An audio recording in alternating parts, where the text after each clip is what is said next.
સર્જનાત્મક એટલે કે ક્રિએટિવિટી તમને સીધો વિજ્ઞાનનો સિદ્ધાંત સમજાવું તો તમે ભૂલી જાવ. આ પ્રવૃત્તિ કરાવ્યા પછી તમને એ સિદ્ધાંત ચોક્કસ યાદ રહી જાય. તો એક આમ કાપ્યું છે અને એક ભાગ આમ કાપેલો છે, બરોબર. આવો જીભી જેવો ભાગ કરીને તમારી પાસે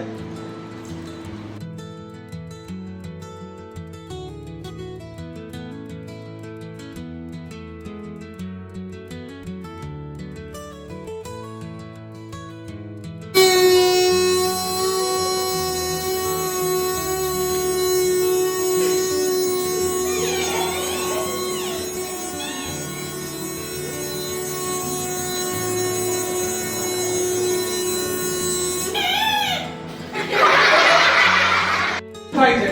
આ શું થયું? શું થાય છે?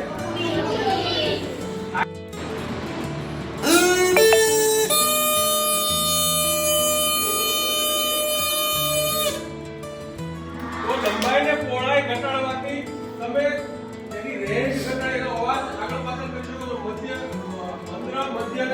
સાંભળી શકીએ છીએ, નકર સંભળાય નહીં. પહેલાના સમયમાં સાયકલ બધા મારા દાદા પરદાદાની પીપળાના પાનમાંથી વગાડતા.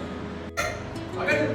વાગે છે કે પાછળનો સિદ્ધાંત છે કંપન, ધ્રુજારી, વાઇબ્રેશન.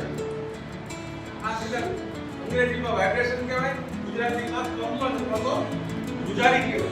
આપણા કાને જે આપણે સાંભળીએ છીએ એ વાઇબ્રેશન જે વાળી વસ્તુ છે એટલી સંભળાય છે. બોલે છે તો પણ વાઇબ્રેશન છે, હું બોલું છું તમે સાંભળો છો તો પણ વાઇબ્રેશન. આપણી સ્વર પેટી